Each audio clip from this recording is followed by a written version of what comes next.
অবশেষে পর্দা উঠল মিশরের গিজার পিরামিডের পাশে নির্মিত গ্র্যান্ড ইজিপশিয়ান মিউজিয়ামের। আজ আমরা জানব বিশ্বের সবচেয়ে বড় প্রত্নতাত্ত্বিক সংগ্রহশালা হিসেবে খ্যাত গ্র্যান্ড ইজিপশিয়ান মিউজিয়াম সম্পর্কে।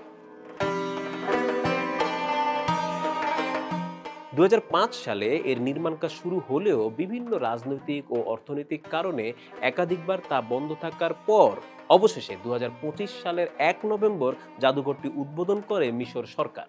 জাদুঘরটি নির্মাণে ব্যয় হয়েছে প্রায় ১.১ বিলিয়ন মার্কিন ডলার। কায়রো শহরে গিজা পিরামিড কমপ্লেক্স থেকে মাত্র ২ কিলোমিটার দূরে প্রায় ৫০,০০০ বর্গমিটার এলাকা জুড়ে গড়ে তোলা হয়েছে এই জাদুঘর।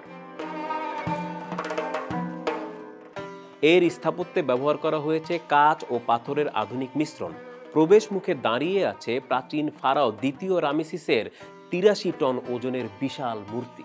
জাদুঘরটিতে স্থান পেয়েছে ১ লাখেরও বেশি প্রত্নবস্তু, যার মধ্যে প্রথমবারের মতো একসঙ্গে প্রদর্শিত হচ্ছে তুতেনখামেনের সম্পূর্ণ সংগ্রহ।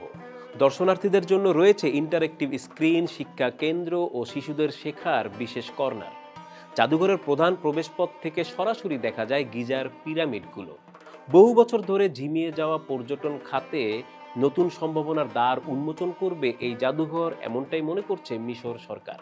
২০৩০ সালের মধ্যে ৩ কোটি পর্যটকের আগমন ঘটবে বলে আশা করা হচ্ছে।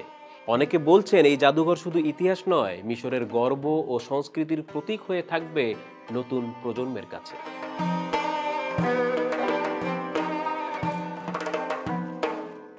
দেশ বিদেশের এমন আরও সংবাদ পেতে থাকুন চর্চার সঙ্গে।